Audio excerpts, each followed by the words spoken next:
நடக்க இருக்கிற இந்த பாராளுமன்ற தேர்தலில் மைக் சின்னத்தில் வாக்கு செலுத்தி என்னை வெற்றி பெற செய்வீர்கள் என்று கேட்பதற்காகவும் இந்த தேர்தல் பொதுக்கூட்டம் நடந்து கொண்டிருக்கிறது. 2வது முறையாக இந்த பாராளுமன்ற தொகுதியில் நிற்கிறேன். உங்க எல்லாருமே தெரிஞ்சிருக்கும் எந்தெந்த கட்சி இப்ப தேர்தலில் நிற்கிறாங்க, எந்தெந்த வேட்பாளர்கள் போட்டிடுறாங்க அப்படின்னு தெரிஞ்சிருக்கோம். 4 முனை போட்டி இந்த தேர்தலில் நடந்துட்டு இருக்கு அப்படின்னு நாங்க நினைக்கிறோம். ஆனால் இந்த தேர்தல் வேட்புமனு தாக்கலுக்கு முன்னாடி வரைக்கும் எந்த தொலைக்காட்சியும் எந்த செய்தித்தாள்களும் 4 முனை போட்டி அப்படின்னு போடவே விரும்பல. 3 முனை போட்டி, திமுக கூட்டணி, அதிமுக கூட்டணி, பிஜேபி கூட்டணி, இந்த 3 முனை போட்டி தான் நடக்குது. ஒரு செய்தித்தாள்ல கூட செய்தி போடுறாங்க 40 தொகுதியும் என்னென்ன கட்சி, திமுக, அதிமுக கூட்டணி, பிஜேபி கூட்டணி போட்டு நானே பார்த்துட்டேன். என்னடா நம்ம 40 பேருக்கு மேல போட்டி போட்டுட்டு இருக்கோம், ஒண்ணுமே காணலுமே அப்படின்னு பார்த்தா கடைசி வரையில போட்டிருக்காங்க 40 தொகுதியிலும் நாம் தமிழர் தனித்து போட்டி அப்படின்னு கீழே போட்டுருக்காங்க. இங்க 39, 30, 3 பிரிவா 40க்கும் வேட்பாளர் பெயர் போட்டுக்கிறாங்க. என்னன்னா நாம் தமிழர் கட்சி போட்டி போடுதுன்னு சொல்றதுக்கு கூட இங்க இருக்கிற செய்தித்தாள்களுக்கும் காட்சி அச்சு ஊடகங்களுக்கும் ஒரு தைரியம் இல்லாத அளவுக்கு தான் இங்க இருக்கிற ஆட்சியாளர்கள் நாம் தமிழர் பேசவே கூடாது அப்படின்னு நினைக்கிறாங்க. காரணம் என்னன்னா, நான் சொன்னல 3 கூட்டணியில போட்டி போடுது, நாம் தமிழர் மட்டும்தான் தனிச்சு போட்டி போடுது. ஏன்னா திமுக ஒரு 4-5 கட்சியோட நிக்குது, அதிமுக 2-3 கட்சியோட நிக்குது, பிஜேபி 2-3 கட்சியோட நிக்குது. நாம் தமிழர் முதல்ல நின்ன மாதிரி 2016 நின்ன மாதிரி 2023லயும் 24லயும் தனிச்சு இந்த தேர்தல 20 பெண்கள் 20 ஆண்கள் என்று போட்டியிடும். இதுல என்ன தனிச்சு அப்படின்னா, இந்தியாவிலேயே கட்சி தொடங்குறதுல இருந்து ஒரு கட்சி 7.5% வாக்கு வாங்குற வரைக்கும் தனிச்சு நின்று 3-4 தேர்தலை சந்திக்குதுன்னா அது நாம் தமிழர் கட்சி ஒரு கட்சி மட்டும்தான். 2016 தேர்தலில் நாம் தமிழர் கட்சி முதல்ல தனிச்சு நின்றுச்சு. அப்ப பெருசா யாருக்கும் தெரியாது, இங்க இருக்க கட்சிகள் அதை கண்டுக்கல. நாங்களும் இதே மாதிரி வந்தோம், எலெக்ஷன் என்னன்னு தெரியல, ஓட்டு கேட்கறது தொகுதி எங்க இருக்கு, தேவையிடத்துல இருந்து தொகுதி எங்க இருக்கு வரைக்கும் தெரியல. திடீர்னு கடமைக்குள்ள ஓடிடுவான், அங்கிருந்து வந்து தம்பி இது வேற தொகுதிப்பா, வாசல போய் ஓட்டு கேளுங்க அப்படிம்பாங்க. அப்படி சுத்தி முடிக்குள்ள தேர்தல் வந்துருச்சு. ஒரு 4000 வாக்கு வாங்கியிருந்தோம். 2019 நாம் தமிழர் கட்சி யாருடையாவது கூட்டணி வைக்கும் அப்படின்னு ஒரு எதிர்பார்ப்பு இருந்தது. ஆனா யாருக்கும் கூட்டணி கிடையாது, தனிச்சுதான் நிக்க போறோம் அப்படின்னு எங்க அண்ணன் சீமான் சொல்லிட்டாங்க. இந்த நேரத்துல பாத்தீங்கன்னா புதிய கட்சிகள் கொஞ்சம் தொடங்கி வந்தாங்க. கமலஹாசன், தினகரன் இவங்க எல்லாம் அப்பதான் உள்ள தொடங்க ஆரம்பிச்சாங்க. எங்க ஐயா அன்புமணி ராமதாஸ் நாங்கள் மாற்றம் அப்படின்னு சொல்லுகிற போது இவங்க எல்லாம் வந்துருந்தாங்க. இப்ப நாம் தமிழருக்கு அடையாளம் இல்லாம போயிடுச்சு. தினகரன் நல்லா சிரிக்க பேசுறாரு, அவர் நல்லா. கமலஹாசன் ஐயோ பேச்சே புரியாது, ஆனா பெரிய நடிகர், அவரு மாற்றம் கொடுத்துருவாரு, இங்கிட்டு புதுசா ஒருத்தர் அப்படி மாதிரி பேசி சீமான்கிறத கடைசி லிஸ்ட் கொண்டு போனாங்க. 2021 தேர்தல் பாருங்க, எப்படினாலும் இந்த வட்டம் கமலஹாசன் அடிச்சு முன்னாடி வந்துருவாரு. கமலஹாசனுக்கு இருக்கிறது சீமான் கிடையாது, கமலஹாசன் ஓட்டு போட்டலாம் அப்படின்னு ஒரு கூட்டம் கிளம்பிச்சு. எங்க அண்ணன் தினகரன் பக்கம் ஒரு கூட்டம் கிளம்பிச்சு. அப்படியே பிரிச்சு விட்டு பார்த்தாங்க, நாம் தமிழர் வாக்குறது சதவீதமான்னு பார்த்தாங்க. 1%, 4%, 7% வந்துட்டோம். இந்த மாற்றம் சொல்லும் போது எங்களுக்கு இடங்களாண்டாங்கல்ல கமலஹாசன், தினகரன் இப்ப எங்க போய் நிக்கிறாங்க? வழக்கம் போல ஏமாற்றமா போய் நிக்கிறாங்க. கமலஹாசன் திமுக புதஞ்சிட்டாரு, தினகரன் பிஜேபியில புதஞ்சிட்டாரு. இவங்க எல்லாம் 4-5 தேர்தல் எங்களுக்கு இடங்களாண்டாங்க. நாங்க மாற்றம் என்று சொல்ற போது சேச்சா கமலஹாசன் வந்திருக்காரு, எத்தனை படம் நடிச்சிருக்காரு தெரியுமா? படம் நடிச்சவனா நாடு நாசமா போய் தெரியலையா? ஒரு நடிகர் ஹீரோவா இருந்தா மட்டும் நாட்டுக்காரருக்கு சமமாயிருமா? யோசித்து பாருங்க. தினகரன் அவர்கள் ஒரு கட்சியில ஏற்கனவே இருந்தவங்க, அந்த கட்சியில அவங்களுக்கு சிக்கல, அதனால அங்க இருக்க கூட்டத்தை தனியா பிரிச்சுட்டு வந்துட்டு அவர் ஒரு கட்சியில இருந்தா இன்னைக்கு அந்த கட்சியை மீட்டெடுக்க முடியல, இந்த 3 சீட்ல போய் உட்கார்ந்துட்டாரு. அப்ப நாம் தமிழர் கட்சி மறுபடியும் 2021 அப்புறம் அறிவிக்குது 24லயும் தனிச்சு போட்டி போடுறோம். இப்பதான் திமுக, அதிமுக, பிஜேபி, காங்கிரஸ் ஒரு சின்ன சிக்கல் வருது. என்னடா இவன் தொடர்ச்சியா தனிச்சு நிக்கிறேங்க, என்ன பேசினாலும் மசிய மாட்டுக்கானே, எப்படியாவது கூட்டணி கிழக்கலாம் அப்படின்னா மசியவே மாட்டுது. பிஜேபி கூட்டணிக்கு பெரும் முயற்சி எடுத்தாங்க இந்த தேர்தல்ல.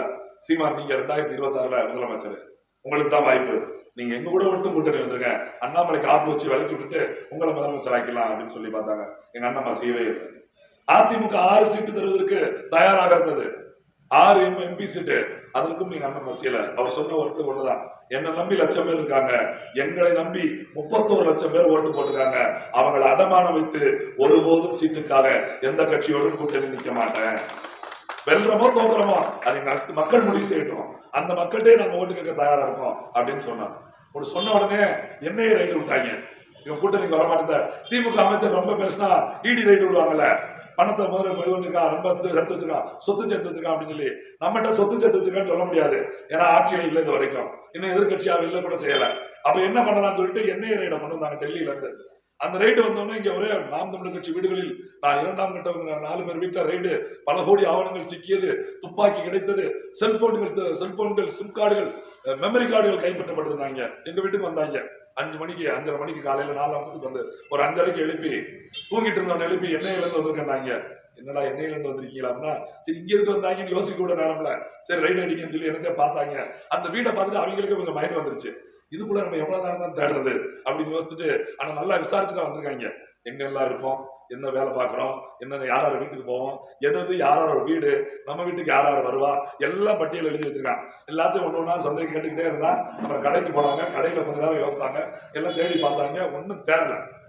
இருந்தா தானே வரும், நாங்களே எடுக்கிறது பிச்சை, அதுல என்ன இருக்குது, தேடி தேடி பார்த்துட்டு ஒண்ணும் கிடைக்கல. சரி சும்மா போக கூடாது, இந்த செல்போனை கொடுங்கன்னாங்க. அதுல எல்லா நம்பர் இருக்கியா பேசணும், இல்ல கொடுங்க, நாங்க செல்போனை ஆராய்ச்சி பண்ணிட்டு புனேல கொண்டு போய் ஆராய்ச்சி பண்ணிட்டு, நீங்க வெளிநாட்டுல இருக்கவங்களோட தொடர்பு இருக்கீங்களா? ஆமையா நிறைய பேர் பேசுறாங்க, கட்சி நல்லா இருக்கா, இன்னைக்கு நைட்டு கூட கூப்பிடுவாங்க, சூப்பர் கூட்டம், நல்லா போட்டிருக்கீங்க, ஓட்டு நல்லா வருமா, நிம்மதியா சாப்பிட்டு சீக்கிரம் தூங்க, காலையில இருந்து வேலைக்கு ஓட்டு கேட்க போங்க அப்படின்னு பேசுவாங்க. அப்படி நிறைய பேர் உங்களுக்கு பேசுறாங்க. கோடிக்கணக்கில் பணம் வந்திருக்குன்னு சொல்றாங்க. அந்த போனை ஆராய்ச்சி பண்ணுவோம்னு சொல்லிட்டு வெளியே செய்தி அறிவிக்க, மதிவான மீட்டிங் 3 செல்போன்கள், 2 சிம் கார்டுகள், 1 மெமரி கார்டுகள். நம்ம 3 போனா 2 சிம் கார்டு, போனுங்கிறதா சிம் கார்டு இருக்கு தனியா செய்யும். மெமரி கார்டு இல்லாம யாரு வேலை, சின்ன வேலைக்கு போறவங்களே மெமரி கார்டு போட்டு பாட்டு கேட்கறாங்க. அது என்ன இருக்கு? இப்ப 2 மாசம் ஆகி போச்சு. ஒரு நாள் முழுக்க விசாரணை. சென்னையில போய் காலைல 10:15 இருந்து சாயங்காலம் 6:30 மணி வரைக்கும் விசாரணை. வெளியே வந்தா பார்க்க டிவியில செய்தி ஓடிக்கிட்டு இருக்கு. 1000 கிடுக்குப்பிடி கேள்விகள். நாம் தமிழர் நிர்வாகிகள் மிரண்டனர். ஒரு மண்ணாங்கட்டி கேள்வியும் கிடையாது. ஒரே கேள்வி, அந்த வாழைப்பழம் எங்க? எப்படி? ஒரே கேள்வி. காலையில இருந்து இங்க ரைடு அடிச்ச இன்ஸ்பெக்டர் முதல் வந்தாரு, வணக்கம் போட்டு போங்க அப்படின்னு உட்கார வச்சாரு ரூம்ல. ஒரு ரைட்டர் கம்ப்யூட்டர் எடுத்துட்டு உட்கார்ந்தாரு. உங்க பேர் சொல்லுங்க, இது தெரியாம விசாரணை கூப்பிட்டீங்க, உங்க அப்பா பேரு, அம்மா பேர், தங்கச்சி பேர், அண்ணன் பேர், அவங்களுக்கு பொண்ணு கொடுத்தவன், பொண்ணு எடுத்தவன், அதெல்லாம் பிரச்சனை இல்லைங்க. அவன் பொண்ணு கொடுத்தவன் என்ன சாப்பிடுவான்னு என்னை கேட்டாம பாருங்க, எனக்கு தூக்கி போட்டுருச்சு. நான் சைவம் சாப்பிட்றேன், அசைவம் சாப்பிட்றது. எங்க அண்ணனுக்கு பொண்ணு கொடுத்தவன் என்ன சாப்பிட்றான்னு கேட்டான். போன் கொடுக்க கேட்டு சொல்றேன். அப்புறம் நான் என்ன பதில் சொல்ல? இது எல்லாம் சும்மா அவங்க சும்மா கேட்டுக்கிறோம். இதெல்லாம் ஒரு கேள்வின்னு கேட்கறேன்னு உங்களுக்கு தோணுதுலன்னா என்ன கரெக்டா கண்டுபிடிக்கிறான் வடிவல் மாதிரி அப்படின்னு நினைச்சிட்டு அமைதியா இருந்தேன். சரி இருக்குன்னு எழுதிக்கிறோம் அப்படின்னு அவங்களே கேட்டாங்க, அவங்களே எழுதுனாங்க. அவங்க கேட்ட கேள்வி ஒண்ணுதான், ஒண்ணுமே இல்லை தம்பி, 2 தேர்தலை எப்படி போட்டி போட்டீங்க, காசே இல்லாம எப்படி தேர்தலை சந்திச்சீங்க, இந்த கேள்விதான். இது என்ன தெரியுமா? கூட்டணி வைக்கல. கூட்டணி வச்சா சீட்டு கிடைக்கும், நோட்டு கிடைக்கும். கம்யூனிஸ்ட் கட்சி வரைக்கும் ஜாட்சி. தேர்தலை உண்டியல் குடிக்கிட்டு வருவாங்க, நம்பிடாதீங்க. போன தேர்தல திமுக கூட்டணியில எம்பி சீட்டு 2 சீட்டு கம்யூனிஸ்டுக்கு. அந்த 2 சீட்டுக்கு வேலை செய்யறதுக்கு 27 கோடியை திமுக வாங்கின கட்சி கம்யூனிஸ்ட் கட்சி. அவன் தான் சொல்றான், நாங்க ரொம்ப ஏழை கட்சி, மக்கள்கிட்ட உண்டியல் குடிதான் நாங்க கட்சி நடத்துறோம் அப்படிம்பாங்க. அதெல்லாம் ஒரு மண்ணாங்கட்டியும் கிடையாது. அப்புறம் அதே திருமாவளவன் சொன்னார், அந்த கூட்டணில இருந்து திமுக செலவழிச்சிருக்கோம், அதுக்கு நாங்க பொறுப்பாக முடியுமா? நாங்க செலவழிக்கிறோம், நாங்க திரும்பி நின்றுட்டா அவங்க கொடுத்தாங்க, நீங்க ஓட்டு போடுங்க மட்டும் நாங்க சொன்னோம் அப்படிங்கிற மாதிரி அவங்க நேரடியா ஒத்துக்கிட்டாங்க. ஆனால் நாம் தமிழர் கூட்டணியை வைக்கல. எல்லாருமே சந்தேகமா இருக்கு, எப்படா இவங்களுக்கு காசு வருது?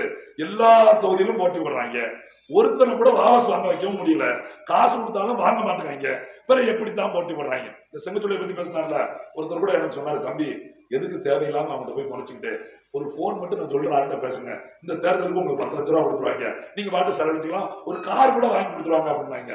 என்ன சிக்கல் தெரியுமா? எல்லாருமே அப்படிதான் நினைக்கிறாங்க. தேர்தலை சந்திக்கிறாலுமே பணம் வேணும். அந்த பணம் எங்கிருந்து வரும்? பணம் இல்லாமல் எப்படி வாக்கை பெற முடியும் அப்படின்னு நினைக்கிறாங்க. இந்த இப்ப இன்னைக்கு 3வது நாள் பரப்புரை நடக்குது, இந்த வண்டி ஓடுதுல, உண்மையிலே சொல்றேன், இந்த பேண்ட் சட்டை மட்டும் தான் எந்த, இந்த துண்டு கூட எந்த கிடையாது. ஏன்னா நான் விவசாயி போட்ட சின்ன போட்ட துண்டு வச்சிருந்தேன், அந்த துண்டு போட முடியாது. இப்ப வேற சின்ன கொடுத்துட்டாங்களா, வேட்புமனு தாக்கலுக்கு தெங்காசி போய் நிக்கிற போது சின்ன இருக்குது அப்படின்னு யோசிச்சுட்டே இருந்தேன். ஒரு தம்பி வந்து இதை போட்டுக்கணும் அப்படின்னு கொடுத்தான். அந்த துண்டு கூட தலாவரத்துல இருக்க அந்த தம்பியோடது. இப்ப வரைக்கும் 10 ரூபா நான் செலவழிக்கிறேன்.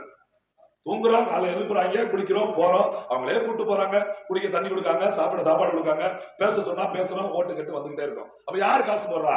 எல்லாரும் சேர்ந்து போடுறாங்க. மக்கள்கிட்ட நிதி பிரிக்கிறோம், நன்கொடை வாங்குறோம். நான் விளையாட்டுக்கு சொல்லல, இங்க இருக்க மக்கள் மட்டுமல்ல, உலகம் முழுக்க இருக்கிற தமிழர்கள் நிதி அளிக்கிறாங்க எங்களுக்கு. தமிழ்நாட்டில இருந்து உலகம் முழுக்க வேலைக்கு போயிருக்காங்க பாருங்க எல்லோரும். ஏன் தெரியுமா? ஒரு மாற்று அரசியல் இந்த மண்ணில் வந்துடாதா? வேலை படிச்சு வேலை கிடைக்க முடியாம வெளிநாட்டுல போய் நம்ம வேலை பார்க்கற பாருங்க, அது மாதிரி கஷ்டப்படாம என் பிள்ளைகளுக்காக இந்த மண்ணிலேயே வேலை வாய்ப்பு கிடைச்சிடாதான்னு சொல்லி பேர் தெரியாத எவ்வளவு பேர் உதவி பண்றாங்க. பவித்ரான்னு ஒருத்தங்க, எனக்கு அக்காவா தங்கச்சியா அம்மாவான்னு தெரியல, யார்கிட்டயோ பணம் அனுப்பி யாராருக்கோ போய் அண்ணன் சீமானோட தம்பிகிட்ட போய் அந்த பணம் சேர்ந்துருச்சு. இசைமதிவாளனுக்கு போய் 10,000 கொடுத்துருங்க அப்படின்னு சொல்லி அவரு என் நம்பர் இல்லாம அப்படி இப்படி அடிச்சு ஒரு நண்பர் மூலமா பிடிச்சு அந்த பணத்தை போட்டு விட்டு, அண்ணன் நண்போட ரசீது போட்டு விடுவானா அப்படின்னா, பணம் வந்துருச்சு போடா அப்படின்ட்டாரு. நான் சும்மா கட்டி பவித்ரான்னு எழுதி எந்த நாடுன்னு தெரியலன்னு எழுதி வச்சு ரசீது வச்சிருக்கேன். அந்த அனுப்பின அவங்களுக்கு இன்னும் எனக்கு பணம் வந்து சேர்ந்துச்சான்னு தெரியாது. எவ்வளவு பெரிய நம்பிக்கை பாருங்க. பணம் போயிடும், நாம் தமிழருக்கு கொடுத்தா கண்டிப்பாக ஏமாறாம அந்த பணம் போய் சேரும். அதை இந்த பிள்ளைகளும் நம்பிக்கையோடு வேலைக்கு எடுத்துக்குவாங்க, அந்த பணத்தை ஏமாத்த மாட்டாங்க அப்படின்னு நம்பிக்கையில தான். எங்க அந்த அக்காவுக்கு எனக்கு என்ன சம்மந்தம் இருக்குது? எங்களுக்கு அவங்களுக்கு என்ன இருக்கு? ஏதோ ஒரு கஷ்டத்துல படிச்சுட்டு வேலை இல்லாம வெளிநாட்டுக்கு வேலைக்கு போயிருப்பாங்க. அவங்க வீட்டுல அந்த 10,000 ரூபாய் காசு எவ்வளவு பெரிய கஷ்டத்தை தீர்க்கும் தெரியுமா? ஆனா அதை எங்களுக்கு தர்றாங்க. 2,000 ரூபாய் கொடுக்குறாங்க, 1,000 ரூபாய் கொடுக்குறாங்க, 500 ரூபாய் கொடுக்குறாங்க, ஏதாவது ஒன்று சாப்பிட்டு தம்பி போட்டு விடுறாங்க, ஏதோ ஒண்ணு எங்கிட்ட நவந்துகிட்டே இருக்கும். ஏன்? ஒரு மாற்று அரசியல். நீங்க பாத்துருப்பீங்கல்ல, விருதுநகர்ல நாம் தமிழர் கட்சி வேட்பாளர் தமிழ் படிக்க தெரியாம திணறிட்டாரு, ஒரு வீடியோ வைரலா இருக்கும். உண்மையிலே அந்த பையனுக்கு ரொம்ப வாழ்த்துறேன். ஏன்னு சொல்லுங்க, தமிழ் படிக்க தெரிஞ்ச என்னை டிவிலே போட மாட்டேன்ட்டாங்க. நானும் வேட்புமனு கோரிக்கையில உறுதிமொழியெல்லாம் எடுத்தாங்க, எங்க டிவிலே போடல. நாம் இந்த திமுக சார்பில் இவர் நிக்காருன்னு போட்டாங்க, அதிமுக சார்பில் அவர் நிக்காரு போட்டாங்க, பிஜேபி சார்பில் இவர் நிக்காரு போட்டாங்க, நாம் தமிழர் சார்பில் இவர் நிக்காரு போடவே இல்லை. ஏன்? ஒழுங்கா தமிழ் படிச்சுட்டேன். என் தம்பி ஹிட் ஆயிட்டான். யாரு? என் தம்பி கௌசிக் பாண்டி, இந்த சுரண்ட பக்கம் ஊர் அவனுக்கு. அவனை தான் நிப்பாட்டிருக்கான், வெளிநாட்டுல படிச்சு மருத்துவம் படிச்சவன். அவனை கொண்டு நிப்பாட்டிருக்காரு எங்க அண்ணன். அவன் சாயங்காலம் போன் பண்ணிட்டானே, என்னென்ன இப்படி பண்ணிட்டாங்க, எல்லா டிவிலையும் போடுறான்ட்டு. சன் டிவில ஒரு செகண்ட் போடணும் 7 லட்சம்டா, உன்னை தான் 4 போடுறாங்கடா. அண்ணனுக்கெல்லாம் கிடைக்கிற அந்த வாய்ப்பு உனக்கு தான் கிடைச்சிருக்கு. விஜயகாந்த் மகன் போட்டி போடுறாரு, சரத்குமார் கொண்டாட்டி போட்டி போடுறாரு, அங்கே என் தம்பி கௌசிக் பாண்டியனும் போட்டி போடுறா அப்படின்னு டிவில வருதா? எவ்வளவு பெரிய வாழ்த்து. நம்ம இப்ப அது பிரச்சனை இல்லை. நீங்க நினைச்சு பாருங்க, நாம் தமிழர் கட்சியில ஒரு வேட்பாளர் தமிழ்ல படிக்க தெரியல, இது அவமானம். எங்களை கிண்டடிக்கிறாங்க. இது எங்களுக்கு அவமானம் இல்ல, இந்த நாட்டை 50 வருஷம் ஆண்டவங்களுக்கு அவமானம். ஏன் தெரியுமா? அவங்க அப்பா படிச்சதுக்கு இங்க வேலை கிடைக்கல. அவங்க அண்ணன் என் தம்பி கௌசிக்கோட அப்பா படிச்சதுக்கு இங்க வேலை கிடைக்கல. அவர் வெளிநாட்டுக்கு போயிட்டாரு. அவர் வெளிநாட்டுல போய் வேலை பார்க்கறாரு, அங்கே இருக்காங்க, அங்கே குழந்தை பிறகு இங்க வாராரு போறாரு, அங்கே பிள்ளை படிக்க வைக்கிறாரு. அப்படி இருக்கும்போது தமிழே தெரிய முடியாத ஒரு சூழல் வருது. தமிழுக்கு எப்படியாவது தமிழை கத்து கொடுத்துட்டே இருக்காரு. அப்பதான் நாம் தமிழர் ஒரு கட்சி 13 வருஷத்துக்கு முன்னாடி இங்க தொடங்குற போது வெளிநாட்டுல இருந்து எங்க அண்ணனை அழைச்சு அதுல நான் இணைஞ்சுக்கிறேன்னு சொல்றாரு. அந்த பாசறையோடு இணைகிறாரு. அன்றைக்கு எங்களுக்குமான ஒரு உறவு பாலத்தை ஏற்படுத்துறாரு. அந்த நாட்டுல தமிழ்நாட்டுல இருந்து வேலைக்கு வந்த அத்தனை பேரை இணைச்சு ஒரு குழுவா எங்க அண்ணனோட செயல்பட்டுக்கிட்டே இருக்காரு. அவன் அந்த பையன் எங்க அப்பா அரசியல் பண்றதை பார்த்து பார்த்து பார்த்து வளர்ந்தவன். இன்னைக்கு ஒரு வேட்பாளர் தேடுறோம் அப்படின்னு சொன்னா அவரோட அண்ணனை பாட்டுறதுக்கு அண்ணன் முயற்சி பண்ணாரு. கௌசிக்கோட அண்ணனை அவன் படிக்க வேண்டியிருக்கணும்னா, தம்பி நான் நிக்கிறேன் அப்படின்னு சொல்லி வந்து நின்றுட்டான். என்ன தெரியுமா? அவன் கேள்வி கேட்கறாங்க பத்திரிக்காரங்க, தாம் தமிழர் இருக்கிறீங்க, தமிழ் படிக்க தெரியல அப்படின்னா தப்புதான். ஆனா என் பிள்ளைக்கு இந்த மாதிரி ஒரு அவமானமான நிலை வந்துவிடக் கூடாது என்பதுதான் நாம் தமிழர் எம்பி இருக்கிறேன். 50 வருஷமா தான் இருக்காங்க பேரூராட்சி அலுவலகம். இப்ப முடிச்சவன போய் பாருங்க, தமிழ் வாழ்க எழுதி போட்டுவாங்க. அதுல பாதி தமிழ் எழுதிருக்கும். அது வேற விஷயம். ஊராட்சி நிலையம், பேரூராட்சி நிலையம், நகராட்சி நிலையம், மாநகராட்சி எல்லா கட்டடத்திலும் தமிழ் வாழ்க வாழ்க எழுதிருப்பாங்க. போர்டுல மட்டும்தான் தமிழ் வாழ்ந்துச்சு. எந்த வாயிலையும் தமிழ் வாழல, எந்த பேச்சிலையும் தமிழ் வாழல. தமிழ்ல சொன்னா யாருக்கும் புரியுது இல்ல. இப்ப எங்களோட சின்னம் என்ன? எல்லாரும் என்ன சொன்னாங்க? மைக்கு மைக்கு மைக்கு மைக்கு இங்கிலீஷ். தமிழ்ல ஒலி வாங்கி ஓட்டு போடுங்க என்ன சொல்றாங்க? அந்த பையன் ஏதோ வாங்க சொல்றான், என்ன வாங்கிட்டு வரான்னா அப்படின்னு கேட்பாங்க. ஏதோ வாங்க சொல்லிட்டு போறா அப்படின்றாங்க. சின்னத்து பேர் என்ன? ஒலி வாங்கி. சின்னத்து பேரு ஒலி வாங்கி. அதை தமிழ்ல சொன்னா மக்களுக்கு புரியாது. நானே வருத்தப்படுறேன். நாம் தமிழர், என் கட்சி நாம் தமிழர், நான் தமிழன். ஓட்டு கேட்கறது தமிழ்நாட்டுல நடக்கிறது பாராளுமன்ற, தமிழ்நாட்டு பாராளுமன்றத்துல தமிழ்ல சின்னம் சொன்னா புரியுது இல்ல. அதனாலே இப்ப மைக்கி மைக்கி மைக்கி அப்படின்னு ஆங்கிலத்தில் சொல்ல வேண்டியிருக்கு. உண்மையிலே சொல்றேன், 50 வருஷம் ஆட்சியில் இருந்த திமுக அதிமுக அவன் கூட கூட்டணி வச்சிருக்கான்ல, அத்தனை கடாணி பையனும் வெட்கப்பட்டு தூக்குல தொங்கணும். 50 வருஷம் ஆட்சியிலிருந்து உங்க பிள்ளைகளுக்கு தமிழ் மொழியை கற்றுக் கொடுக்க முடியல. இது தமிழ்நாடா அப்படிங்கிற கேள்விக்குறியா நிப்பாட்டி வச்சுட்டாங்க. அப்ப தொடர்ச்சியா இந்த மாற்று அரசியலை ஏற்படுத்தணும் நாம் தமிழர் கட்சி நின்றுகிட்டே இருக்கிறோம். அந்த ரைடு விட்டாங்க, இந்த ரைடு விட்டாங்க. கடைசியா எப்படா கூட்டணிக்கு வர வைக்கிறது சொல்லி சின்னத்தை பிடிக்கிட்டாங்க. உங்களுக்கு சின்னம் கிடையாது. நிறைய பேர் அமைதியா இருக்கு. நிறைய பேர் என்ன சொல்றாங்க? அதுக்கு என்ன சொல்ல வர்றாங்க? நீங்க லேட்டா போயிட்டீங்க, அதனால உங்களுக்கு சின்னம் கிடைக்கல. எப்படி இவன் நம்ம நம்புறாங்க? ஓ, நீங்க முதல்ல பேருக்கு வேண்டியதானே, சீக்கிரம் பேர். ஒரு தேர்வுங்க, 1ஆம் தேதியிலிருந்து 30ஆம் தேதி வரைக்கும் விண்ணப்பிக்கலாம். 30ஆம் தேதி வரைக்கும் விண்ணப்பிச்சதுக்கு அப்புறம் அவங்களுக்கு எல்லாருக்கும் 2ஆம் தேதி தேர்வுக்கு தாழ் வரும். இதுதான் அர்த்தம். அப்ப 1ஆம் 2ஆம் 30ஆம் தேதி வரைக்கும் விண்ணப்பிச்ச எல்லோருக்கும் ஒரு நாள் தேர்வு. தேர்வுல மதிப்பெண் அடிப்படையில தான் வேலையெல்லாம் வந்து சார். இவன் என்ன சொல்ற மாதிரி இப்படிதான் இருந்துச்சு நடைமுறை. ஒரு மாசத்துக்குள்ள நீங்க விண்ணப்பிக்கலாம் அப்படிமா எல்லாரும் விண்ணப்பிப்போம். அதுக்கப்புறம் ஒவ்வொரு கட்சியா போட்டு கேட்பாங்க. ஆனா இந்த முறை என்ன பண்ணிட்டாங்க, முதல்ல ஒரு கட்சியை விண்ணப்பிக்க வச்சு நாங்க 2ஆவது நாள் 3ஆவது நாள் போய் இருந்த உடனே முதல்ல வந்தவனுக்கு நம்ம கொடுத்துட்டோம், கேட்டா கொடுத்துட்டோம்ட்டான். அந்த கட்சிக்காரன் டிவில வந்து உட்கார்றான், நீங்க விவசாய சட்டத்தை கட்டிக்கலாம், நாங்க கேட்கல, அவங்க தான் கொடுத்தாங்க, நாங்க வச்சுக்கிட்டோம். எப்படி அவன் கேட்டா கொடுத்தாங்கிறான், ஃபர்ஸ்ட் கம் ஃபர்ஸ்ட் சர்வ் அப்படிங்கிறான். முதல்ல வந்தவனுக்கு முதல்ல கொடுத்தாங்கிறான். அவன் கேட்காத ஒருத்தனுக்கு 7.5% ஓட்டு, 31 லட்சம் மக்கள் வாக்கு செலுத்திய அந்த ஓட்டு சின்னத்தை எடுத்து வெறும் கேவலம் 72 ஓட்டு வாங்கின அந்த கர்நாடகக்காரனுக்கு இந்தியா முழுமைக்கும் 11 மாநிலத்துக்கு கொடுத்துட்டான். அது ஒரு சின்னம் இல்ல, 3 சின்னம். பாருங்க, அவன் சொந்த மாநிலத்துல சிலிண்டர் சின்னம், பக்கத்து மாநிலத்துல அதை ஒட்டிய ஸ்டவ் சின்னம், தமிழ்நாட்டுல விவசாய சின்னம். அவனுக்கு கட்சி அந்த ஒரு மாநிலத்துல இருக்கு, அங்க சிலிண்டர். பக்கத்து மாநிலத்துல கட்சி இல்ல, அங்க ஸ்டவ் அடுப்பு. இங்க கட்சியே கிடையாது, இங்க விவசாய சின்னம். அப்படின்னா என்ன அர்த்தம்? சீமான மிரட்டி பாக்குறாங்களா, சின்ன இல்லைன்னா இவங்க என்ன பண்ணிடுவாங்க, இவங்க என்ன பண்ண முடியும், எப்படிதான் ஓட்டு வாங்குறன்னு பார்ப்போம். தனிச்சின்னு எவனா இந்த மாதிரி ஓட்டு வாங்கிட்டே இருக்க முடியாது. இந்த பாருங்க, வேற சின்ன வச்சா மைக் வந்துருச்சா, ஓட்டு குறைஞ்சு வச்சா, பாத்தீங்களா, அவ்வளவுதாங்க. ஒரு தோட்டத்துல போட்டிருப்பாங்க, அதுக்கு மேல கூட்டணி வைக்காம இங்க ஜெயிக்க முடியாதுங்க. 2 எம்எல்ஏ ஜெயிக்கணும், ஒரு எம்பி ஜெயிக்கணும், ஜெயிச்சாதான் அந்த கட்சிக்கு மதிப்பு. ஜெயிக்காம நீங்க போராடிக்கிட்டே இருந்தா எவ்வளவு தூரம் மதிப்பாங்க? மக்களே இப்படி பேசுறாங்க. அந்த வார்த்தையின் அடிப்படையில அவன் சின்னத்தை பிடிக்கிட்டு கடைசி நாள் வேட்புமனு தாக்கல் பண்ணும்போது எங்களுக்கு மைக்குன்னு இந்த சின்னத்தை கொடுத்துருக்காங்க. விவசாய சின்னமும் நாங்க கேட்கல, தேடிய போது கிடைத்தது. இந்த வேற ஒரு சின்னம் கேட்டிருந்தோம், இப்ப மைக்கு கொடுத்துருக்காங்க. இப்பயும் பாருங்களேன், நாங்க மானத்தோட எங்க சின்னத்தை வச்சு பேசிக்கிட்டு இருக்கோம், மைக் சின்னத்தை. அது சின்னம் நாங்க பேசுறோம். நான் அடுத்த கட்சிக்காரர் ஓட்டு கட்டு வருவாங்க, எங்க சின்னத்தை வச்சுதான் ஓட்டை கேட்பாங்க. இது யார சின்னம் இல்லாம அலையோட நினைச்சாங்களோ, எங்க சின்னத்தை வச்சுதான் எல்லா பேரும் மைக் வச்சு ரெட்டலைக்கு போட்டுங்க, உதயசேருக்கு போட்டுங்க, தாமரைக்கு போட்டு, மானம் உள்ளவ எங்க சின்னத்தை இல்லாம பேசணும். மானம் உள்ளவ என் சின்னம் இல்லாம ஓட்டு கேட்கணும். வாய் திறந்து கத்த சொல்லுங்க பார்ப்போம், போடுங்க போடுங்க கேட்க சொல்லுங்க பார்ப்போம். இப்ப எல்லோரோட வாயிலும் எங்க சின்னம் தான் நிக்க போகுது. நான் தான் சொல்றேன், இந்த மேடையில யார் வந்து ஓட்டு கேட்டாலும் சரி, உங்களுக்கு என் முடிஞ்சுதான் யாவும் வந்து நிற்கும், சீமான் முகம் தான் யாவும் வந்து நிற்கும். அவங்க வேட்பாளர் முகம் வரவே வராது. ஏன்னா ஒரு நல்லவர்களை எவ்வளவு தூரம் காயப்படுத்துறது, எப்படியாவது அவன் அழிச்சிடணும். கூட்டணிக்கு வரமாட்டேங்க, கூட்டணிக்கு வரமாட்டேன். நீங்களும் அயோக்கியங்களா கூட்டணி வச்சிட்டீங்க, எல்லாம் மொல்ல மாதிரி முடிச்ச வைக்க கூட்டணி வச்சிட்டீங்க. நாங்க இந்த அரசியல் வேண்டாம்னு சொல்லிதான் தனிச்சு வந்து நிக்கிறோம். ஒரு மாற்று அரசியலை உருவாக்க நினைக்கிறோம். எதுக்கு எங்களுக்கு கூட்டணி அப்படிதான் நாங்க கேள்வி எழுப்புறோம். அந்த மாற்று அரசியலை உண்டு வந்ததற்காக தான் ஒரு அரசியல் நிலைப்பாடு எடுத்து அது கூட்டணி வேண்டாம் அப்படின்னு தனிச்சு வந்து நிக்கிறோம். இப்ப இந்த மைக் சின்னத்தை வாங்கிட்டு, இந்த ஒலிவாங்கி சின்னத்தை எடுத்துக்கொண்டு உங்களிடையே வந்து நிக்கிறோம். இதோட நிப்பாட்டுல என் பேர் மதிவானா, திமுக ஒரு வேட்பாளர் போடுது, மதிசேகரன் அப்படின்னு ஒரு வேட்பாளர் கண்டுபிடிச்சு கொண்டு வராங்க. அந்த மனு அவன் கெட்ட நேரம் நல்ல நேரம் தள்ளுபடி ஆகி போச்சு. அதிமுக ஒரு வேட்பாளர் போட்டிருக்கு, கற்பகவள்ளின்னு ஒரு வேட்பாளரை போட்டிருக்கு, எனக்கு பின்னாடி இருக்காங்க. அது எதுக்கு போடுறாங்க? இந்த விவசாய சின்ன ஒரு கட்சி வாங்கிச்சு பாருங்க, இங்க போட்டி போட அவனுக்கு ஆள் இல்ல. 17 தொகுதியில போட்டி போட்டிருக்கான். அதுல திருப்பூர்ல ஒருத்தர் வாபஸ் வாங்கிட்டு ஓடிப்பிட்டான். என்ன சொன்னா தெரியுமா? நாம் தமிழர் ஓட்ட வாங்கினதுக்காக நீ நில்லுன்னு சொன்னாங்க, அதனால கடைசி நாள் வாபஸ் வாங்கிட்டேன். முதைய வாங்கினா வேற ஆளு பாட்டுவாங்க, அதனால கடைசி வாங்கிட்டு விட்டேன்ட்டான். அவன் நம்மளால தான் இருப்பான் போட்டோம். இவன் ஆழ்த்திரியாம பிடிச்சிருக்காங்க. இங்க விவசாயிக்கு ஆளே கிடைக்கல. ஆனா ஒரு விதிமுறை இருக்குன்னு அவன் சொல்றான். அது என்னன்னு தெரியல. நான் தேர்தல் ஆணையத்துக்கு மனு போட்டிருக்கோம். அவன் என்ன சொல்றான்னா, ஒரு கட்சிக்கு பதிவு செய்யப்பட்ட கட்சிக்கு ஒதுக்கப்பட்ட சின்னத்துல அந்த கட்சி அங்க நிக்கிறனா சுயேட்சைக்கு அந்த சின்னத்தை கொடுப்போம் அப்படிங்கிற ஒரு விதியை பயன்படுத்தி அதிமுக கூட்டணில இருந்து ஒரு டம்மி வேட்பாளர் கற்பவள்ளின்னு ஒரு பொம்பளையை போட்டு அவங்களுக்கு இந்த கரும்பு விவசாய சின்னத்தை வாங்கி கொடுத்துருக்காங்க. அப்ப என்ன ஓட்டு போறவங்களுக்கு கரும்பு விவசாய சின்னம் நாம் தமிழர் சின்னம் அப்படின்னு ஒரு மனக்குழப்பம் வரும் இல்லையா? ஓட்டு இங்கேயும் மாத்தி போடுவோம், இங்க போடுவோம், அங்க போடுவோம், மாத்தி போட்டா நாம் தமிழரோட ஓட்டை குறைச்சலாம்னு நினைக்கிறேன்.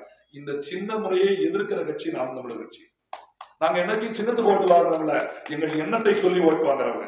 இவங்க மாதிரி காலங்காலமா உதயசூரிய, காலங்காலமா ரெட்டலை, காலங்காலமா கை, காலங்காலமா தாமரை அதை தூக்கிட்டு வர்றோம் கிடையாது. நாங்க சின்ன முறையை வேண்டாங்கிறோம்.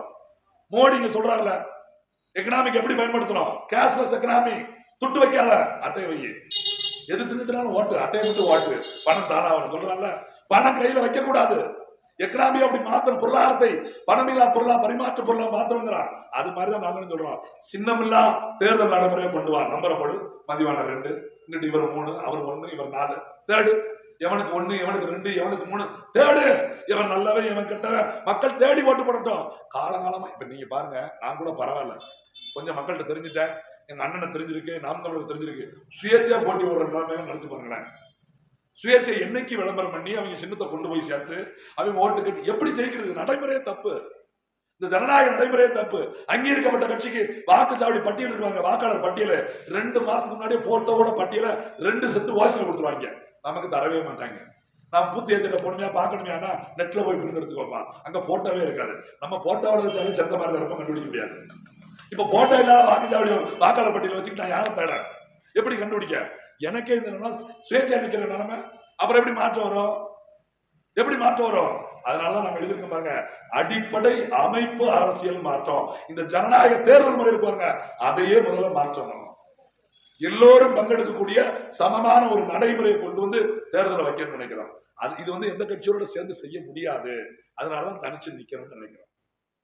தனிச்சு நின்று வெற்றி பெற்றாதான் யாருக்கும் பயம் இல்லாம, இவரை பார்த்து பயப்படாம, என் ஓட்டு ஓட்டு இருக்கு, ஓம் ஓட்டு ஏன் இருக்கு, இந்த ஒரு ஓட்டு கட்டு போறாரு, நீங்க எங்களுக்கு ஓட்டு போட்டுருங்க, நாங்க அங்க உங்களுக்கு ஓட்டு போட்டுறோம், அங்க அவர் இருக்காரு, இங்க இவர் இருக்காரு அப்படின்னு சொல்ற அளவுக்கு ஓட்டு கேட்கறாங்க பாருங்க. அந்த முறையெல்லாம் கிடையாது. எங்களுக்கு ஓட்டு போடுங்க, எங்களுக்கே வரும், அவ்வளவுதான் முடிஞ்சு போச்சு. இதுல வேற கழிப்பிடுவாங்க, நாம் தமிழருக்கு ஓட்டு போட்டீங்கன்னா பிஜேபி வந்துட போகுது, நாம் தமிழருக்கு ஓட்டு போட்டா பிஜேபி, நாம் தமிழருக்கு ஓட்டு போட்டா நாம் தமிழர் தான் வரும், பிஜேபி எப்படி வரும்? உண்மையிலே நான் சொல்றேன், திமுக ஓட்டு போட்டாதான் பிஜேபி வரும்.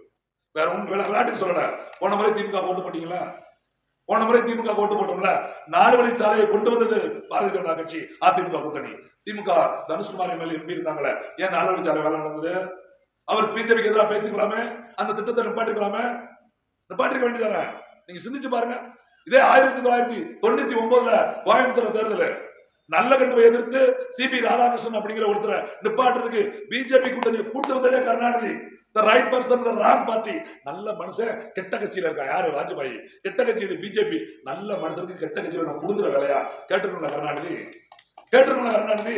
அப்படி நல்ல மனுஷன் கெட்ட கட்சியில இருக்கான், அவனோடு கூட்டணி வைக்க சொல்லி பாரதிய ஜனதாவை கை பிடிச்சு அழைச்சிட்டு தோல்ல தூக்கி வச்சு தமிழ்நாட்டுல ஜெயிக்க வச்சது திமுகவும் கருணாநிதி தான். ஆனா நம்மளால சொல்றாங்க திமுக தாங்க பிஜேபி எதிர்த்து இப்படி நிக்கும். அடே அப்பா, இந்த படத்துல நீங்களும் பைத்தியக்காரனவே நினைச்சிட்டீங்களா அப்படிங்கிற மாதிரி இருக்கு. இன்னும் எல்லாருக்கும் செல்போன் வந்துருச்சு. இப்ப என்னென்ன திகிடுத்தம் பண்ணோம், நேற்று என்ன பேசணும், முந்தானத்து என்ன பேசணும், எல்லாம் வழிகளை வந்துகிட்டு இருக்கு. அப்படி இருந்தும் ஏமாத்திக்கிட்டே இருக்காங்க. அப்ப அதையும் மாற்ற வேண்டிய அவசியம் இருக்குது. ஒரு மாற்று அரசியல் தத்துவம். நீங்க எல்லாம் நம்பிக்கையோடு முதல்ல வாக்கு செலுத்தி பழகுங்க. ஏன்னா நம்ம தொகுதி, இந்த தென்காசி பாராளுமன்ற தொகுதி 17 முறை பாராளுமன்ற தேர்தல் நடந்திருக்கு. 17 முறை ஓட்டு போட்டிருக்கீங்க. நீங்க எத்தனை முறை போட்டீங்களோ நம்ம தாத்தா காலத்துல இருந்து போட்டிருக்காங்க. 17 முறையில இன்னைக்கு நிக்கிற திமுக கூட்டணி இருக்கு பாருங்க, அது 10 முறை ஜெயிச்சிருக்கு. 7 முறை காங்கிரஸ், 2 முறை கம்யூனிஸ்ட் கட்சி, 1 முறை திமுக சொல்லி 10 வருஷம் 10 தடவை இவங்க எம்பியா இருந்திருக்காங்க. இங்கிட்ட அதிமுக கூட்டணி 3 முறை இருந்திருக்கு. இந்த பாஜகவும் அதுல சேர்ந்து இருந்திருக்கு. இங்க போட்டி போடுற எல்லா கட்சிகளும் இந்த தொகுதியில் எம்பியாக வெற்றி பெற்றவர்கள் தான். அவங்க கொடுக்குற துண்டறிக்கல. இதை இவங்க சொன்னாங்க எனக்கு முன்னாடி, செண்பவல்லி ஆகட்டும், அந்த பிரச்சனை, இந்த பிரச்சனை, கச்சத்தீவு, இத்தனை முறை எம்பியா இருந்து செய்யாத ஒண்ண இந்த முறை ஜெயிச்சு என்ன செய்ய போறீங்க அப்படிங்கிற கேள்வி அவங்க நோக்கி வச்சுட்டு, இதுவரைக்கும் இந்த தொகுதியில ஜெயிக்காத நாம் தமிழர் கட்சியான எங்களுக்கு நீங்க மைக் சின்னத்துல ஓட்டு போட்டு ஜெயிக்க வைங்க. கட்டாயம் அந்த கோரிக்கைகளை நாங்க நிறைவேற்றி தருவோம். ஏன் சொல்லுங்க, செய்யாத அவனை நம்பியே நீங்க ஓட்டு போடும்போது, சின்ன வெற்றி பெற்று செய்யாத அவனை நம்பி ஓட்டு போடும்போது, வெற்றி பெறாத உங்களுக்காக களத்து நிற்கிற எங்களுக்கு வாக்கு செலுத்தல எந்த சங்கடமும் கிடையாது. ஏன்னா இன்றைக்கு நிற்கக்கூடிய கட்சிகள் எல்லாம் ஒவ்வொரு தேர்தலுக்கும் ஒரு கூட்டணி வச்சுக்கிட்டே இருக்காங்க. பாரதிய ஜனதா கட்சியோட கூட்டணி அண்ணன் தினகரன் இருக்காரு, ஓபிஎஸ் இருக்காரு, பாமக இருக்குது. பாமக இடவாரி சாதிவாரி கணக்கெடுப்பு வேணும்னு சொல்லுது. அதை எதிர்த்துட்டு இருக்கிற யாரு? மோடி. இதே 10% இடஒதுக்கீடு கொடுக்கப்பட்ட போது அதை எதிர்த்தது ஓபிஎஸ். இன்னைக்கு எல்லாரும் ஒண்ணு போல நிக்கிறாங்க. ஏன்? அவங்களுக்கு தேவைப்படுது அரசியல் ஆதாயம், அதனால ஒண்ணா நிக்காங்க. திமுக கூட்டணியில காங்கிரஸும் விடுதலை சிறுத்தைகள் இருக்கு. பொது தொகுதியில் நிக்க கூடாது அப்படின்னு சொன்னது கருணாநிதி, குற்றம் சாட்டியது விடுதலை சிறுத்தை. இன்னைக்கு 2 சீட்டை வாங்கிட்டு அமைதியா இருக்குது. ஏன்? அவங்களுக்கு அரசியல் ஆதாயம். அதுதான் கூட்டணி தர்மம் அப்படின்னு அவங்க பேசுறாங்க. இந்த சமரசம் தான் வேண்டாம். ஆணும் பெண்ணும் சமம், அவங்களுக்கு பாதி சீட்டு நமக்கு பாதி சீட்டு, சரி மக்களுக்கு என்ன தேவையோ அதை மட்டும் பேசுவோம். இவங்கள மாதிரி 1000 ரூபாய் கொடுக்குற ஓட்டு போடுங்கன்னு சொல்ல வேண்டியது. எல்லா பெண்களுக்கும் 1000 ரூபாய் நாங்க ஜெயிச்சு முடிச்சோன்னா தகுதியுள்ள பெண்கள் அப்படின்னாங்க. அதை குறையா சொன்னோம். இப்ப உதயநிதி சொல்லியிருக்க அப்படி இல்ல, இந்த தேர்தலில் ஓட்டு போடுங்க, நாங்க எல்லா பெண்களுக்கும் 1000 ரூபாய் கொடுத்தோம். நினைச்சு பாருங்க. ஓட்டு போடுகிற போது மட்டும் அது தர்றேன் இது தர்றேன்னு ஓட்டு வாங்க வேண்டிய அவசியம் என்ன? ஏமாற்றம். எப்படியாவது ஏமாத்தி ஓட்டு வாங்கி ஜெயிச்சிட்டோம்னா 5 வருஷம் யாரும் கேட்க போறது. எங்க அண்ணன் சொன்னார்ல, தனுஷ் அவர்களை திருப்பி நிப்பாட்ட வேண்டியதானே? திமுக நிப்பாட்ட ஜெயிக்கிற கட்சி தானே, ஆளுங்கட்சி தானே, நிப்பாட்ட வேண்டி தானே. நின்னா ஒருத்தர் ஓட்டு போட மாட்டாங்க. ஏன்னா அவ்வளவு பேர் பாதிக்கப்பட்டிருக்காங்க. இந்த தனுசு யாருமே பாதிவரைக்கும் தெரியாது. இப்ப டாக்டர் நிப்பாட்டிட்டோம்னா அது பாத்தீங்கன்னா அது அவர் சரியில்லைங்க, தளபதி அதனால அவர் வேண்டாம்னு சொல்லிட்டாரு. இந்த அம்மா சூப்பர் அம்மா, டாக்டர் அம்மா, அது நல்லா படிச்சவங்கள வேலையில் இருக்காங்க, அவங்க உங்களுக்கு நச்சுன்னு செஞ்சு கொடுத்துருவாங்க. இப்படி ஒரு டைலாக் போட பாருங்க. அதுக்குதான் வேற வேட்பாளர் நிப்பாட்டேன். எப்படி? அப்ப நாம தான் சிந்திக்கணும். ஒரு மாற்று அரசியலை நம்பி 13 ஆண்டுகளாக இந்த களத்துல நிக்கிறோம். உங்களுக்கு எங்க அண்ணன் சொன்ன மாதிரி இங்க நாங்க எங்களுக்கு தனி அறிமுகம் தேவையில்லை. இங்க நடக்கிற போராட்டமா இருக்கலாம், இந்த மண்ணை சுற்றி நடக்கிற போராட்டமா இருக்கலாம், எல்லா போராட்டத்திலையும் கலந்துகிட்டே இருக்கோம். ஏதோ ஒரு எம்பி ஆகணும், எம்எல்ஏ ஆகணும் அதுக்கான நோக்கத்துல கிடையாது. இந்த மண்ணில் ஒரு அரசியலை எப்படி எங்க ஐயா காமராஜர் செய்த அரசியல், எங்க ஐயா முத்துராமலிங்க தேவர் செய்த அரசியல், எங்க ஐயா கக்கன் செய்த அரசியல், எங்க ஐயா ரித்தமல சீனிவாசன் செய்த அரசியல், இந்த அரசியல் எல்லாம் இந்த கால தலைமுறைக்கு நாங்க கொண்டு வந்து சேர்க்கணும். முதலமைச்சராக காமராஜர் அவர்கள் இருந்து விட்டு செத்து போகிற போது சொன்னாங்கல்ல, 2 தட்டு 2 கிளாஸ், தட்டு கிளாஸும் 2 உடுப்பு 110 ரூபாய் இருந்தது. அப்படிலாம் இப்படி ஒரு ஆளை பார்க்கவே முடியாது. நாம் அப்படி இருக்கணும் அவசியம் இல்ல, மக்களுக்கு சேவை செய்யக்கூடிய மனிதர்களாவது மாறி இருக்கணும்ல. அவர்கிட்ட கக்கன் ஒரு அமைச்சர் இருந்தா, 7 துறைக்கு அமைச்சர், 7 துறைக்கு அமைச்சராக அந்த மனுஷன் சாக போகிற போது அரசு ராஜாஜி மருத்துவமனையில ஒரு துண்டோட படுத்து கிடந்தான், படுக்கை வசதி இல்லாம. அப்படி ஒரு அமைச்சரா இருக்க வேண்டிய குறைஞ்சபட்ச அரசு மருத்துவமனையில மருத்துவம் பார்க்கக்கூடிய வசதி செய்யக்கூடிய மனுஷனாவது மாறுவான்னு சொல்றோம். கருணாநிதி உடல்நிலை சரியில்லை, காவேரி மருத்துவமனையில படுத்து கிடந்தாங்க. ஜெயலலிதா உடம்பு சரியில்ல, அப்பல்ல போய் படுத்து கிடந்தாங்க. விஜயகாந்த் உடம்பு சரியில்ல, சிங்கப்பூர் தூக்கிட்டு போயிட்டாங்க. சோனியா உடம்பு சரியில்ல, வெளிநாடுக்கு போயிடுச்சு. இப்படி இங்க இருக்கக்கூடிய தலைவர்கள் எல்லாம் தனியார் மருத்துவமனையில போனாங்க. அப்ப இவங்கதான் அரசாங்கத்துல ஆண்டவங்க. அவங்க நடத்திய ஆட்சியில தொடங்கப்பட்ட அரசு மருத்துவமனையில அவங்களால படுக்க முடியல. படுத்தா அன்னைக்கே போய் சேர்ந்திருப்பாங்க, 10 நாள் தாண்டி இருக்காது. அப்ப அந்த மருத்துவத்தை சரியான தரமான மருத்துவமா கொடுக்கணும் அப்படிங்கிறது எங்க நோக்கம். இப்ப எல்லாரோட பிள்ளையும் தனியார் கல்வியில ஓடிக்கிட்டே இருக்குது. ஏன் போறோம்? அரசு பள்ளிக்கூடத்துல கல்வி சரியில்லை, அதனால தனியார் பள்ளியில போய் சேர்க்கிறோம். ஸ்ரீமதினு ஒரு பாப்பா இருந்தது தெரியுமா உங்களுக்கு? 1 வருஷம் 1.5 வருஷம் ஆயிடுச்சு, நமக்கு மறந்துருக்கோம். இதே ஊர்ல கூட நம்ம ஆர்ப்பாட்டம் பண்ணோம் இங்க வச்சு. அந்த பாப்பா பள்ளிக்கு போன பெண்ணு இறந்து வந்துருச்சு. இன்னைய வரைக்கும் அது என்னன்னே கண்டுபிடிக்க முடியல. நமக்கு அது செய்தி, பெத்தவங்களுக்கு அது வலி. நம்ம வீட்லயும் பொம்பளை பிள்ளை இருக்கு, நம்ம வீட்லயும் ஆம்பளை பிள்ளை இருக்குது. அது பள்ளிக்கூடம் போது நாம பள்ளிக்கூடத்துக்கு அனுப்பிட்டு வேலைக்கு எடுத்து வெளியே போறோம். அந்த பிள்ளைங்க நல்லா இருக்கணுங்கிறதுக்கு வெளியே போறோம். அப்ப அப்படிப்பட்ட குழந்தை கல்வி நல்லா கிடைச்சிருந்தா 5000 ஒரு கல்வி, 50,000 ஒரு கல்வி, 5 லட்சத்துக்கு ஒரு கல்வின்னு சொல்லி CBS school, matriculation school, English medium, இப்ப நிறைய நடந்ததையா இப்போ ஒரு கல்வி திட்டம், புதிய கல்வி திட்டம் சொல்லி ஸ்ரீ பள்ளிக்கூடம் ஒன்று தொடங்க போறாங்க. திமுக அந்த தேர்தலுக்கு அப்புறம் பிஜேபி சொன்ன அதே புதிய கல்விக்கூடத்தை ஏத்து பிஜேபி எதிர்க்கிறோம்னு சொன்ன திமுக பிஜேபிக்குள்ள ஆதரிச்சுட்டு அந்த கல்விக்கூடத்தை தொடங்க போறாங்க. இப்படி ரகரகமா காசுக்கு கல்வியை விற்கிறோம்ல, அதை மாற்றி அரசு பள்ளிக்கூடத்துல நல்ல கல்வி கொடுக்க நினைக்கிறோம் ஒரு மாற்று அரசு. இன்னைக்கு பேசுறாங்கல்ல, 7 லட்சம் கோடி தமிழ்நாட்டில் கடன். 7 லட்சம் கோடியை எப்படி எடுக்கிறது, மீட்டுக்கிறது, எப்படி அடைக்கிறது, ஒரு திட்டம் இல்ல. ரொம்ப சிம்பிள். வெளிநாட்டை பாரு, மோடி வெளிநாடா சுத்துறாங்கன்னு சொல்றாங்க. போய் பார்த்துட்டு வச்ச என்னைக்காவது நாட்டு கடனை எப்படி அடைக்குதுன்னு சொல்லுங்க. நம்ம அந்த டீ கடை இருக்கு பாருங்க, தினம் காலையில டீ குடிக்கலையா, ஒரு நாள் ஒரு டீ வச்சுக்கோங்க, வீட்லயோ கடையிலயோ எங்கேயோ குடிக்கிறோம். எவ்வளவு லட்சம் பேர், கோடிக்கணக்கான பேர் குடிக்கிறோம். தமிழ்நாட்டுல மட்டும் பாலோட சந்தை மதிப்பு லாபம் எவ்வளவு தெரியுமா? வருஷத்திற்கு 3 லட்சம் கோடி. எவ்வளவு? 3 லட்சம் கோடி. எங்க போகுது? ஆந்திராவுக்கு போகுது. ஆட்டுக்கறி அங்க இருந்தா வருது, பாதம் அங்க இருந்தா வருது. ஆடு மாடு மேய்ப்பது அரசு தொழில் அப்படின்னு சீமான் சொன்னா கெக்க சிரிக்க வேண்டியது. படிச்சவன் ஆடு மேய்க்க விடுறதா, படிச்சவன் மாடு மேய்க்க விடுறாங்குது. இங்க இருந்து போய் ஆந்திரா அரபு நாட்டுல போய் ஒட்டகம் மேய்க்க வேண்டியது, கக்கூஸ் கழுவ வேண்டியது, தம்பிகளுக்கு பெயிண்ட் அடிக்க வேண்டியது. ஆனா சொந்த நாட்டுல ஆடு மாடு மேய்ச்சா அது கேவலம். வருஷத்துக்கு 3 லட்சம் கோடினா ஒரு கட்சி 5 வருஷம் ஆட்சி முடிச்சுனா கிட்டத்தட்ட 13, 15, 17 லட்சம் கோடி சம்பாதிக்கலாம் லாபம் மட்டும். இன்னைக்கு இருக்க கடன் எவ்வளவு? 7.5 லட்சம் கோடி. 7.5 தூக்கி தூரப்பட்டா 10 லட்சம் கோடி வருமானமா கொண்டு வந்துடலாம். வரியில்லா பட்டன் சொல்றாங்களே, தாராளமா கொண்டு வந்துடலாம். இந்த அரசு ஊழியர்கள்லாம் இன்னைக்கு பென்ஷன் கிடைக்க மாட்டுக்கு, பழைய ஓய்வு திட்டம் கிடைக்கிறேன்னு சொல்றீங்களே, இந்த 2 கட்சிக்கும் மாறி மாறி ஓட்டு போட்டா கிடைக்காது. அவன் கிடைக்காததான் ஓட்டத்துக்கு திமுக போட்டிய இவன் தருவேன்னு சொல்லிட்டு முடியாதுன்னு போயிட்டான். எப்படி என்ன கஜானா காலியா இருக்கும், எப்படி தருவான்? சரி பிஜேபி தந்துருமா? அண்ணாமலை தந்துருவான்னு நினைச்சா அதெல்லாம் எங்க போய் சொல்றதுன்னே தெரியல. அவரவே தலைவர் வந்து தூக்க போறாங்க. அதுதான் எம்பிக்கு நிப்பாட்டாங்க. இது வரைக்கும் போதும், இந்த ஆட்டுக்குடி பண்ண வேலை இதோட நிப்பாட்டிக்கலாம், அடுத்த ஆளை ரெடி பண்ணலாம் முடிவு பண்ணிட்டாங்க. அப்ப இவங்க எல்லாம் இந்த மாற்று திட்டத்துக்கு தயாரா இருக்க மாட்டாங்க. அவங்களுக்கு ஒரே நோக்கம் தான், சாராயத்தில் வருமானம். அடுத்த தீபாவளிக்கு 40,000 கோடி விற்கணும், அதுக்கடுத்த பொங்கலுக்கு 45,000 கோடி விற்கணும். எங்க கல்வி மருத்துவத்தை அரசு கொடுக்கணும், அதை தனியார் கொடுத்துட்டு சாராயத்தை கவர்மெண்ட் விற்கிறீங்க. இதை விட என்னங்க பெரிய கேடு வேணும்? நீங்க குடிக்கிறீங்க, நான் குடிக்கிறேன், அதெல்லாம் வேற விஷயம். அரசு அதை எப்படி விற்க முடிஞ்சது? ஒரு தனியார் செய்ய வேண்டிய கள்ளத்தனமான விடைய கவர்மெண்ட் எப்படி லைசன்ஸ் கொடுத்து செய்யலாம்? அதை மாற்றணும். ஏன்னா எங்க அடுத்த தலைமுறை பிள்ளைங்களை ஒரு மாற்றத்துக்கு கொண்டு வர வேண்டிய அவசியம் இருக்குது. அதனால நம்பிக்கையோடு நிற்கிறோம். இந்த பிள்ளைகளுக்கு நீங்க தான் ஆதரவும் ஆசீர்வாதமும் கொடுக்கணும். அதன் நினைக்கிற 4 வேட்பாளர்கள நான் தான் உங்களுக்கு நெருக்கமான வேட்பாளர், உங்களுக்கு பக்கத்து ஊரை சார்ந்த வேட்பாளர். ஒருவேளை நீங்க வேற யாருக்காவது போடணும்னு நினைச்சிட்டீங்கன்னா அவங்க ஜெயிச்சானா நீங்க அவங்களை தேடி போய் பார்க்க முடியுமான்னு சொல்ல முடியாது. ஒரு முதல் முறையா ஒரு எம்பி பாராளுமன்ற உறுப்பினர் நம்ம ஊர்ல இருந்து கிடைக்கக்கூடிய வாய்ப்பு கிடைச்சிருக்கு. அதை இந்த முறை நீங்கள் பயன்படுத்தி நம்புறேன். ஏன்னா நான் நம்பிக்கையோடு இந்த தேர்தலை சந்திக்கிறேன். காரணம் என்ன நம்பியை மட்டுமல்ல, இங்க இருக்கிற மக்கள் நிறைய பேர் எங்களுக்கு அழைப்பதை நம்பி மாற்று கட்சியிலிருந்து பொறுப்பாளர்களோட கூப்பிடுறாங்க.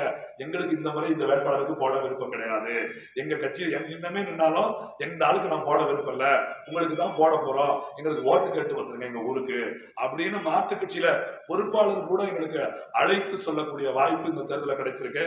அதனால் உறவுகள் இந்த தேர்தலில் ஒரு சரியான முடிவெடுத்து யாரை வெற்றி பெற செய்ய வேண்டும் அப்படிங்கிற ஒரு தீர்க்கதரிசியா ஒரு முடிவு எடுத்து உங்களுக்கு வெற்றி வாய்ப்பா இருக்கக்கூடிய இந்த மைக் சின்னம் ஓட்டு பெட்டியில 8வது சின்னமா இருக்கும் போது அந்த சின்னத்துல வாக்கு செலுத்துங்க.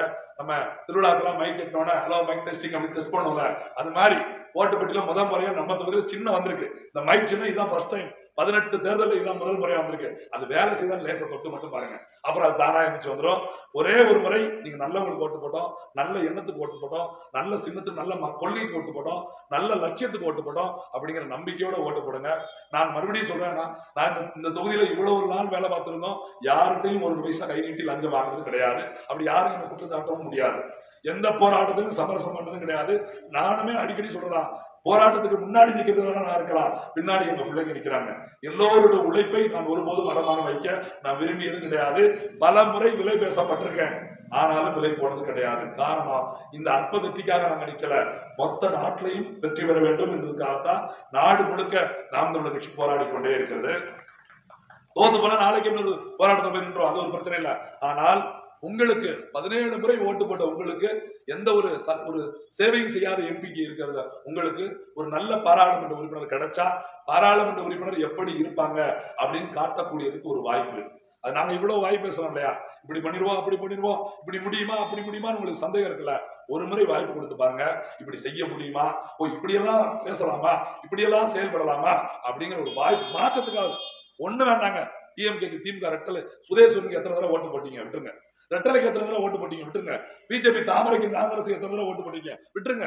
புதுசா சரி போட்டுதான் பார்ப்போமே, இவங்க 4 பேருக்கு ஓட்டு போடாது, இந்த முறை மைக்கு ஓட்டு போடும், இந்த பையன் அப்படி ஜெயிச்சு வேணா என்னதான் செய்யறான்னு பார்ப்போமே அப்படிங்கிற ஒரு பார்வைக்காது இந்த முறை கட்டாயம் நீங்கள் மைக் சின்னத்துக்கு வாக்கு செலுத்துங்க. ஜூன் 4 தேர்தல் எண்ணிக்கை முடிஞ்சு இங்க இருக்கக்கூடிய எல்லா தொலைக்காட்சியிலும் எல்லா பத்திரிகையும் தென்காசி தொகுதி பேர் வேணும்னா நீங்க மைக் சின்னத்துல ஓட்டு போட்டீங்கன்னு வச்சுக்கோங்க. 40 பாராளுமன்றத்தில் எந்த தொகுதியிலும் இல்லாத அளவுக்கு தென்காசி பாராளுமன்ற தொகுதி மக்கள் ஒரு வித்தியாசமான சிந்தனைக்கு போய் மாற்று அரசியலை முன்வைக்கிற நாம் தமிழர் கட்சிக்கு ஓட்டு போட்டு நாம் தமிழர் வேட்பாளரை வெற்றி பெற செய்தார் என்று தலைப்பு செய்தியில 2 நாள் முழுக்க பேப்பர்கள் டிவிலையும் நம்ம தொகுதி பேர் தான் அடிபடும். அப்படி ஒரு மாற்றம் வருவதற்கு நீங்கள் வாக்களிக்க வேண்டிய சின்னம் மைக் சின்னம், மைக் சின்னம், மைக் சின்னம். நம்பிக்கையோடு நிற்கிறோம், தேடி போங்க. நல்ல பொருளை எப்படி தேடி தேடி வாங்கி சாப்பிடுறீங்களோ, தேடி தேடி வீட்டுக்கு கொண்டு வருகிறோ, அது மாதிரி நல்ல கொள்கை கொண்ட, நல்ல வேட்கை கொண்ட, நல்ல லட்சியம் கொண்ட எங்க அண்ணன் சீமான் அவர்களுக்கு அவர் கரத்தை வலுப்படுத்துவதற்கு முதல் வெற்றியை நம்ம தொகுதியிலிருந்து கொடுக்கணும்னு நினைக்கிறேன். நான் அவருக்கு ரொம்ப நெருக்கமான தம்பியா இந்த வெற்றி அவர் கையில கொண்டு போய் சேர்க்கணும்னு நினைக்கிறேன். அதனால இந்த முறை கட்டாயம் மைக் சின்னத்தில் வாக்கு செலுத்தி எல்லோரும் உங்கள் வீட்டு பிள்ளையாக நினைத்து வெற்றி பெற செய்யுங்க. கண்டிப்பாக நீங்கள் போட்ட வாக்கிற்கு ஒருபோதும் குறையாமல், சற்றும் குறையாம நம்ம போட்டா அந்த பையன் கரெக்டா இருக்கான் அப்படின்னு சொல்ற அளவுக்கு இந்த தொகுதியில நான் வெற்றி பெற்றா கட்டாயம், இன்னும் சொல்ல போனா எந்த கட்சினாலும் நீங்க இருக்கலாம், மாற்று கட்சியில கூட இருக்கலாம், ஆனாலும் நம்ம பக்கத்துக்கு நீங்க எந்த கட்சியில இருந்து என்ன பேசி என்ன அணுகலாம். இந்த சகோதரர் கருசாமி இருக்காரு, குட்டி இருக்காரு, முத்துக்குமார் இருக்காங்க, ஆறுமணன் இருக்காங்க, முருகேசன் இருக்காங்க, அப்படி நிறைய பேர் இருக்காங்க. நீங்க யார்கிட்டயாவது ஒருத்தர் அடிச்சு மதிய வர சொன்னா போன் நம்பர் கொடுத்தா கொடுப்பாங்க. நீங்க வேற கட்சி அப்படின்னா சிவகிரிக்கு செய்யாம போறது கிடையாது. சிவகிரிக்கு ஒரு பாராளுமன்ற உறுப்பினரா மற்ற ஊருக்கு செய்த விட இந்த ஊருக்கு கிடைக்கிறது கண்டிப்பா செய்து கொடுப்பேன். அது நம்பிக்கையோட ஒரு எம்பிட்ட நம்ம எப்பனாலும் பார்க்கலாம்டா, அது தம்பி எப்பனாலும் நம்ம போய் பார்த்துக்கலாம் அப்படின்னு சொல்லக்கூடிய அளவுக்கு ஒரு வாய்ப்பை ஏற்படுத்தி கொடுக்க நீங்கள் மைக் சின்னத்திலே உங்கள் ஆதரவை தந்து, நீங்க மட்டும் இல்ல சிவகிரி ஊர் முழுக்க எல்லோருடன் பரப்புங்க, பேச பேசுங்க. இது நம்ம வெற்றியாக, நாம் தமிழர் வெற்றி, சிவகிரி வெற்றி, நாம் தமிழர் வெற்றி, நம்ம ஒட்டுமொத்த தமிழர்களின் வெற்றி என்று எல்லோரிடமும் பேசி மைக் சின்னத்திலே வாக்கு செலுத்தி என்னை வெற்றி பெற செய்யுமாறு அன்போடு கேட்டு விடைபெறுகிறேன். நன்றி, வணக்கம். நமது சின்னம் மைக் சின்னம்.